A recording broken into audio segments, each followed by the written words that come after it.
It's Jamie, that's me here, honey. Welcome back to my channel. Welcome back to yet another wanted and unwanted review of Love is Blind, the reunion. Now, I've already pretty much did a whole season recap, so y'all can catch that on my channel if you have yet to already see it, okay?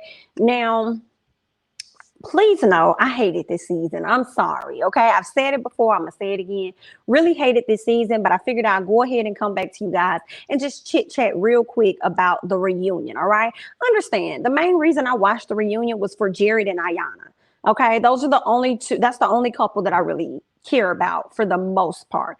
All right. Now, granted, he did propose to somebody else or whatever the situation was, or tried to propose or whatever. Didn't go that way. All right. They ended up getting together and overcoming whatever issue it is. And then there we are. Okay. So I'm only here for Jared and Ayanna, specifically Miss Ayanna. But yeah, so we could go ahead and chit chat about this reunion. I want to get some things out the way. First things first, Nick Lachey and Vanessa, I think that's his wife's name. Terrible job this round. Terrible job this round with hosting the reunion. It was like, well, I don't know what's going on. I don't know what's going on. As I watched like not Ready to Love, but Ladies Who List and Ready to Love last season, for those of you guys that are into that content over on the OWN network, the host seemed to not be able to have control of the guest. And it seems like the guests are lacking respect for the host. And that's what it was giving for me as we watched Love is Blind. It seems like it was just weird transitions that Vanessa would do. Speaking of that, like it was her way of trying to change the subject. And even if that was the case with her having to like push the conversation along, why did the editors leave that part in? Why? Like, I don't understand it. It wasn't good. I don't understand what's going on with editing. It seems like everybody is doing a rush job. Maybe they're working on a short amount of time constraints or something, to where they have to just chop, get it out type thing. I don't know. But when you guys are editing, the flow is not working for me. It's like it's a lot of things that are being left out, missed, and it was a problem. Especially when producers allow Shake to have so much camera time and so many things to say. Y'all put the camera more on him. And I definitely felt the way about that. I don't know if you guys caught Vanessa Lachey looking at Shake. Every time he talked, she was looking with like disgust on her face. You could tell that she does not like this man. And I was with her right along, like, why are you talking? Like, he opened up the reunion as soon as they asked the question. He opened up the reunion. Hey, I'm only worried about how they're gonna edit this. And Nick was like, so that's what we doing? We going there? Yeah, that's what we going. Okay, I'm about to be keeping it real, which I hate it. He's so ignorant. He's very obnoxious.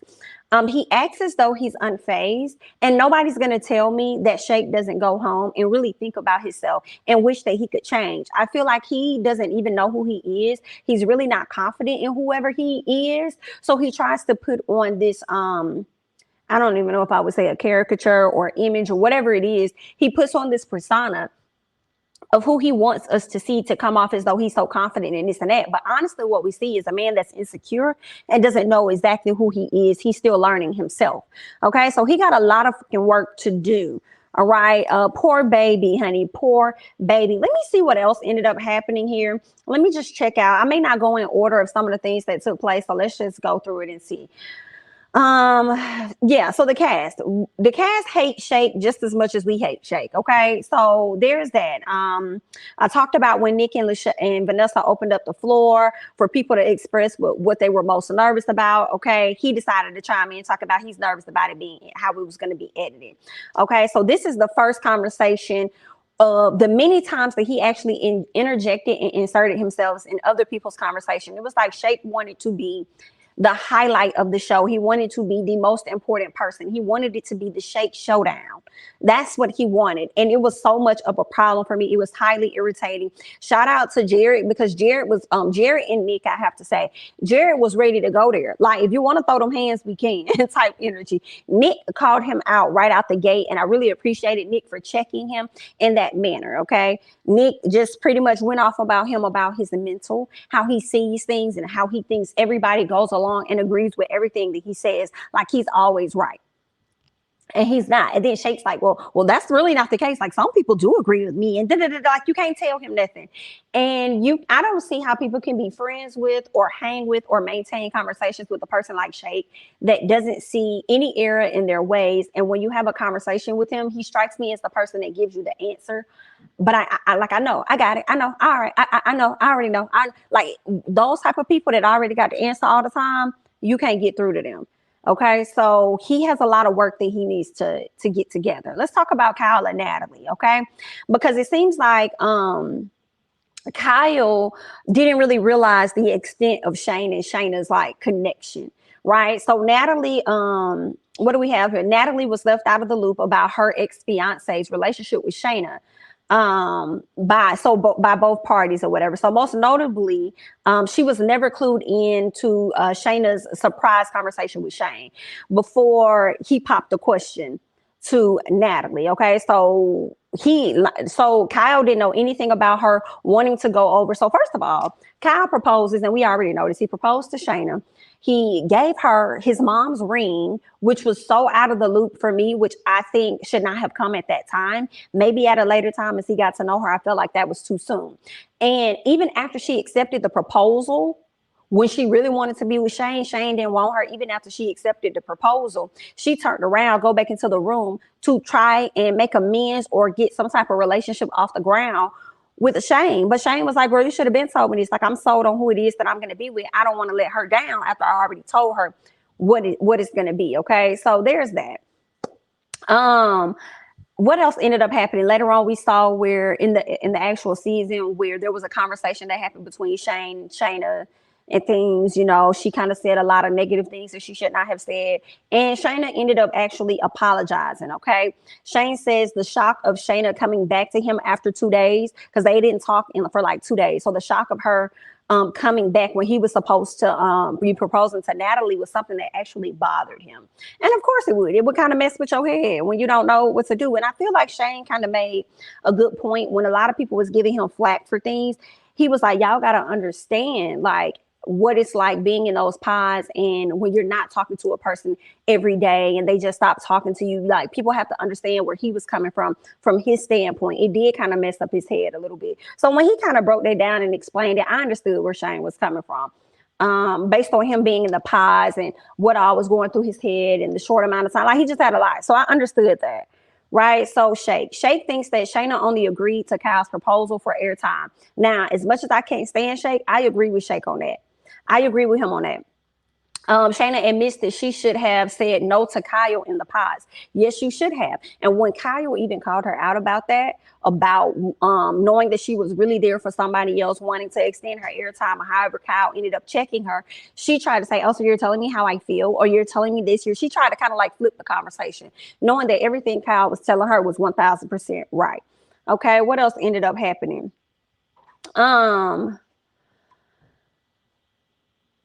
So yeah, that was pretty much that. I think Kyle and Shane ended up having like an exchange of words or whatever at some point. It seemed like every male on the couch ended up having some type of disagreement with Shake. Okay, I'm sorry, not Kyle and Shane, but Shane and Shake ended up having like some like war on words. But every male sitting up there had war on words with Shake, because you can't tell him nothing. He think he got all the answers. He thinks he's sway. I don't understand it. Okay, so then we got Nick. Nick talks about, I guess he unfollowed Shake on Instagram, but this is what Nick said, because he checked him wholeheartedly. He says, you're so unbearable. You think everybody thinks the same way as you, and that's the problem. No one thinks the way you think, and it hurts people. Okay, this is what Nick tells him. All the while, Danielle sits by her husband and she has a smile on her face. Okay, I cannot stand Danielle at all. Now, it's needless to say that Nick and Danielle are still together, as Jared and Ayana are still together as well.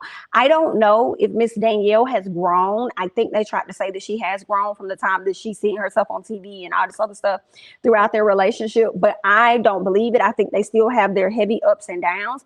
And I think that Nick is going to continue to deal. I think he's going to figure out a way to continue to deal with her, rock out with her as she is, even if she doesn't change.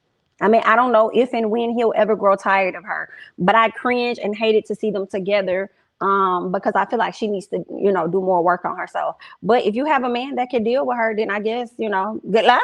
Y'all might as well continue to, be together. What else we have? Sal. So we get to Sal and Mal. They talk about their relationship and how they ended up not connecting towards the end. Like, it was a shocker. Right? It was a shock. And I feel like maybe Shake said this, so it was definitely some things I agreed on with him. It was just him speaking out of turn that irritated the fuck out of me. I think he talked about people being fake, and I could not fault him wholeheartedly on that because I felt like Sal and Mal were very fake the entire season, which is why I did not like this season. I felt like there were no genuine connections. To me, I feel like the most genuine one, but that's just to me. Everybody feels differently. I feel like it was Ayanna and Jerry, even despite him proposing or wanting to be with somebody else, I feel like they had probably, and I guess you can say that the connection was genuine between Nick and Miss Danielle, considering the fact that they've had their issues with her acting the fuck up and him still wanting to be there. So obviously the love is genuine coming from him.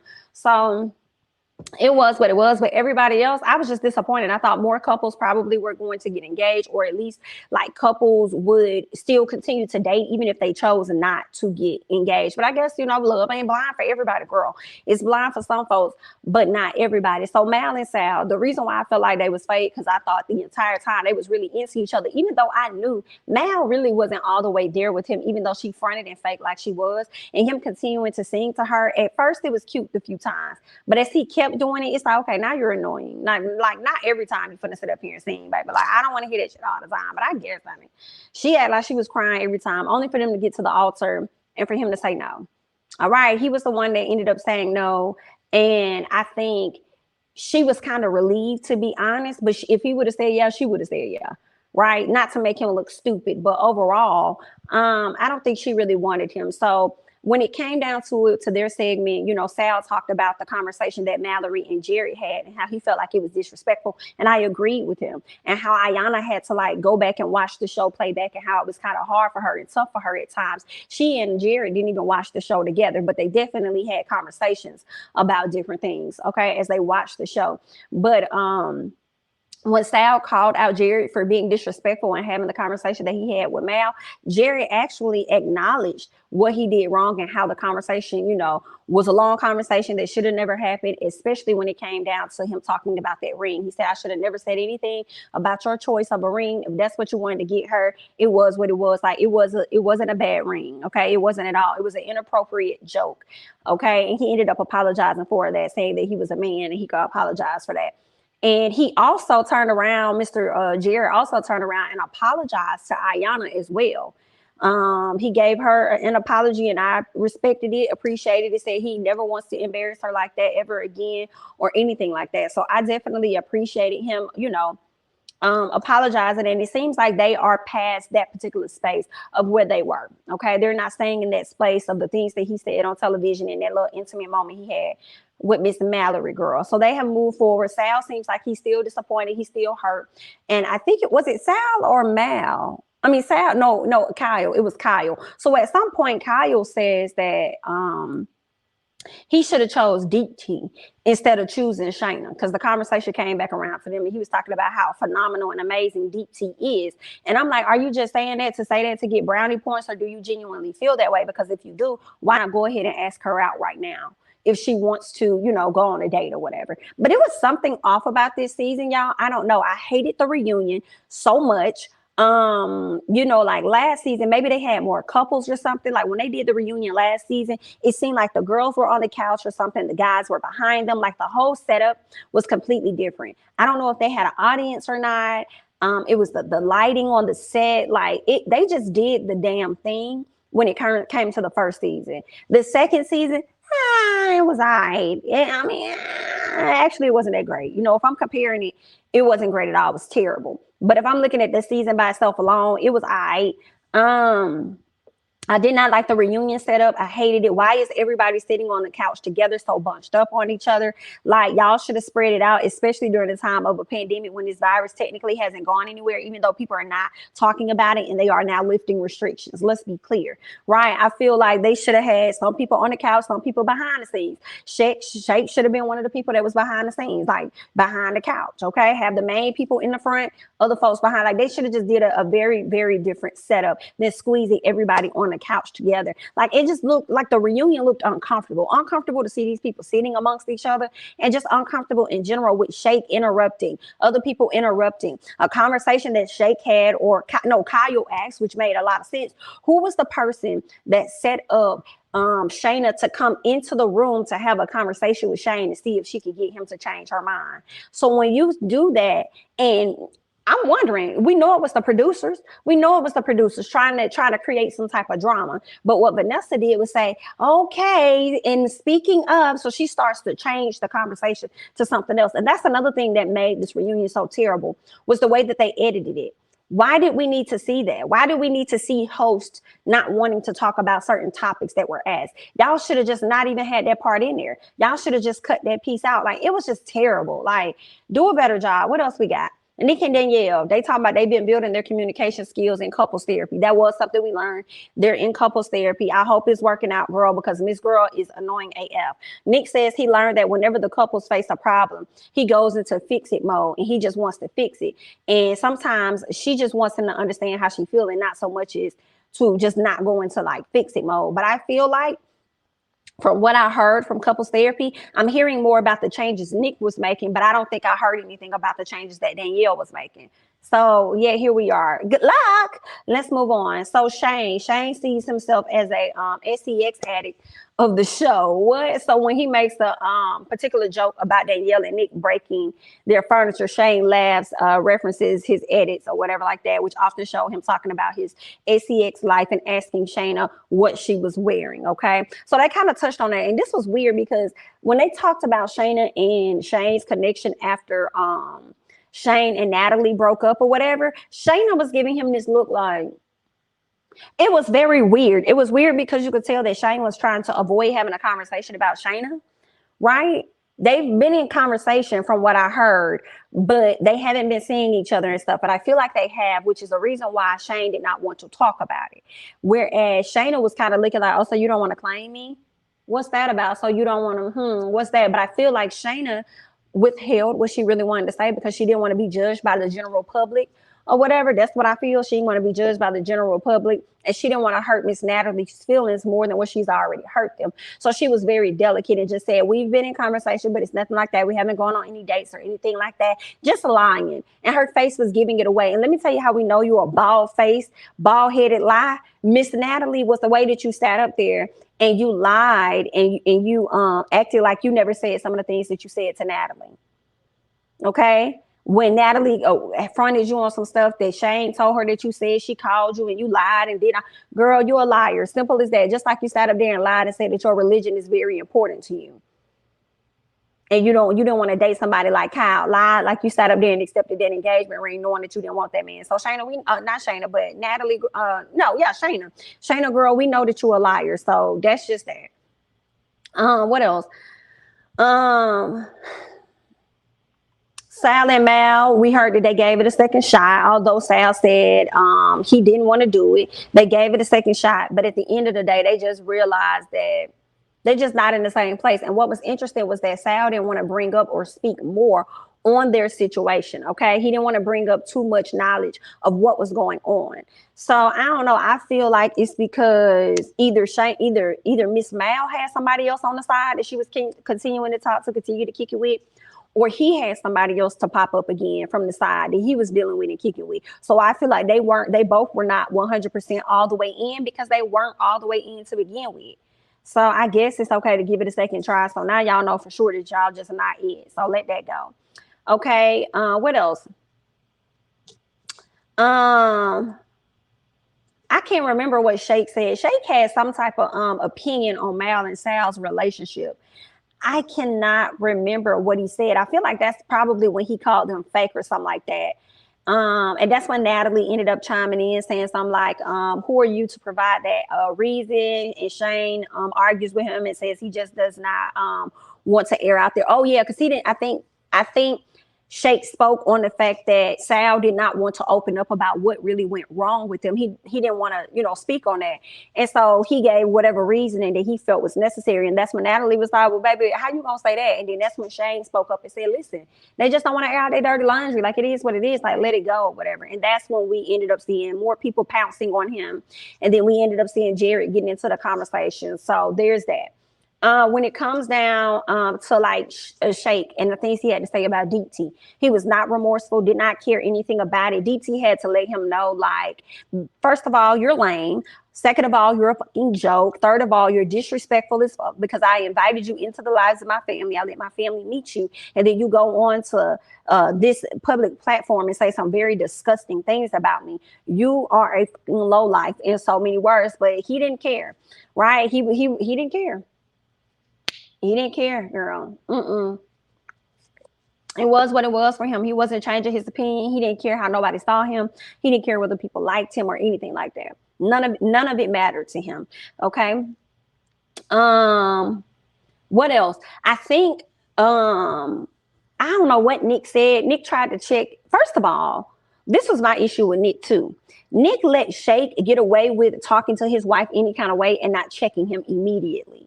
But Vanessa, of course, was handling him, but I wanted Nick to step up. And at some point, Nick finally did step up and he kind of checked him on how he views people and how he sees people and stuff like that. He was like, no, you treat an animal like that.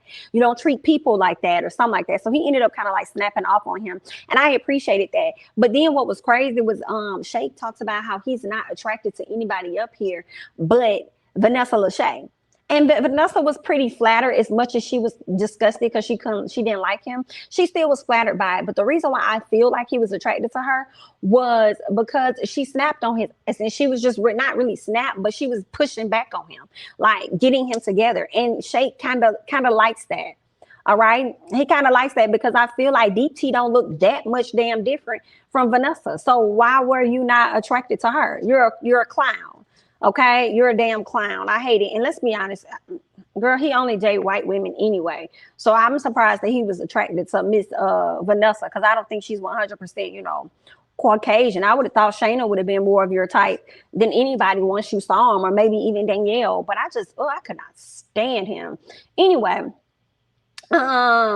what else ended up happening? Oh, yeah, we also learned that Deep T said that he said a lot of disgusting shit about her. They just gave us a watered down version. They just gave us a little watered down version on what the hell he really said. And I'm like, I want to know where the behind the scenes at then. Okay, I feel like the behind the scenes is going to be better than the whole damn season. The things that we didn't get to see. Girl, what else? Kyle and Deep T. All I know is Kyle said he should have chose her. And then he said, I think he kind of says to Kyle, Kyle says to, what's that man's name? I've been saying his name this whole time. Shake. I think he said to Shake, like, sorry, man, but she's an amazing woman. And then Shake was like, oh no, don't be sorry now. Like, here. So Kyle said, you wasted this woman's time. You did this, you did that. And he was like, well, guess what? I'm not standing in the way now. You can go ahead and go forward. And I was like, he is so rude and disgusting. Like, you came out better just not saying anything. Okay. Just continuing to hurt her feelings even more when somebody else is trying to like compliment her. Right. So I think she dodged a huge ass bullet when it came to Shake.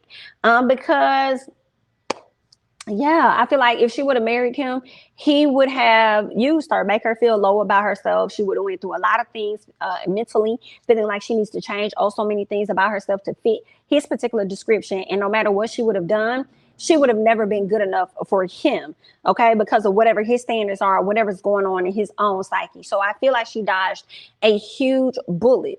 Okay, I think that he would have continued to have sex with her if they crossed that line. I don't know if they did or didn't. Hopefully they didn't. But I feel like he would have did that. He would have used her for his pleasures and things like that at the home, but he still would have been out doing whatever it is that he wanted to do because he don't respect her, because he's not attracted to her. And that sucks. Okay, even though they had a ton of things in common. And I don't know. Girl, I just felt like that was messed up. If you feel like she looks like your aunt or a family member or something, it's just the fact that she looks like one of them and you still would sit up there and disrespect her in that particular manner. Okay, so why you ain't look at it like, dang, I won't want to disrespect her because that's like disrespecting my sister or my mom or my aunt or whatever the case may be. But I guess, child. What else ended up happening? I think that was pretty much it. I think Natalie just, apologized for kind of like intruding on the relationship between Shane. I think Shayna apologized for intruding on the relationship between Shane and Natalie, right? Acting as though those were not her intentions. I guess if it's meant to be, it was supposed to be. I feel like she was being sarcastic with that, knowing that they're not together now, right? Because I think they probably tried to stay, dating after she said no, but things just did not work overall. Okay. So there's that. Yeah, that's pretty much it. That's pretty much everything that happened in the reunion that I can recall. Things that I can really think of for the most part. Like I said, Jared and Ayana are still together. What I learned from an interview is that ironically, Ayana and Natalie are like best friends. Okay. Danielle and Nick are still together. Somebody said that they were trying to set Danielle and Nick up to be that couple like Cameron and Lauren from last season. And I'm like, they could fall back on that because it's not them. Okay. I think if anything, it probably would be Jerry and Ayana that would be like, that couple. But to be honest, I don't think we got any of those that couple this season. But I think that, like I like Jared and Ayana. Like, yeah, I'm going to follow them and see what they're up to and see if they go on to have kids. Because I know they talked about having children in like 2 years and things. They've only been married for like, 9 months. They got married, what he said, like June 4th or something of last year. So the situation is very, very new. So in a few years, we might see them, have children or whatever the case may be. We also learn, honey, while Miss Ayana was up there doing all that talking about how she was going to keep the legs closed and the cootie twat to herself. No, ma'am. They got it in when they was down there in Mexico. And that's just on P. Okay. I knew that energy and that chemistry was a little different when they started living together at that house. I should have known someone was up right there. And I said, girl, you're not going to be near that big old man. That big tall man and I rub a little thumb up on him and y'all not finna, girl, please. Because I knew they had got it in, honey. Especially the way they was kissing in that little shower, the little water area, whatever they was in, girl. If y'all saw the pictures, honey, yes. So, girl, miss me with all that. Boy, I knew she gave in. I did. But that's really all that I got with Love Island. I'm sorry. I keep saying Love Island because I can't wait for it to come back. But you know what? It's on the way, okay? But Love is Blind. That's all I got for Love is Blind. But I do want to say this. Your girl will be reviewing the new show that the creators of Love is Blind is doing. It's going to come out, I think, at the top of April. It's called The Ultimatum. Listen, they gave us a quick preview at the end of the reunion. It looks like it's going to be good. I said, y'all had better redeem y'all mother selves for this whack-ass reunion that y'all just gave us, okay? The Ultimatum. It looks like it's going to be people that may already be couples or something like that they're going to mingle with other couples or something. And I may have that mixed up. It could be singles and they may have chosen who they want to be with, but they're going to spend time together over the course of a few weeks or however long. And then from there, they're going to make a decision whether they're going to stay with the person that they're with or if they're going to choose somebody else. So when they say stay with the person they're with, makes me think that they're going to come to the show with their partner already. So I'm not necessarily sure, but girl, some engagements or something are going to be going down amongst these couples. And it looks like it's going to be very, very, very, very, very messy. And your girl is definitely going to be getting into that whenever it drops. Okay. And just to also let you guys know, my plan is to also review Bridgerton once that drops, because I reviewed Bridgerton last year. And I know quite a few of you guys enjoyed it, so I definitely plan on doing that again this year. Looks like it's going to be yet another good season, so we shall see. I'll try to, keep up to date with that. But that's really all that I have. I thank you guys so much for watching. Thank you so much for supporting my channel. Understand there are more than one way that you can do that, whether you hit the like button, you comment, you subscribe, share my videos, or simply super chat to the video. Or you can also, hit your girl on Cash App or whatever, and also become a member of the channel or join my Patreon. There are many ways that you can support the channel. I definitely appreciate you all, okay? Don't forget, like I said, to hit that like button, comment. Feel free to follow me on Instagram and Twitter at jamithatsme, and I'll catch you guys in the next one, darling. Bye-bye.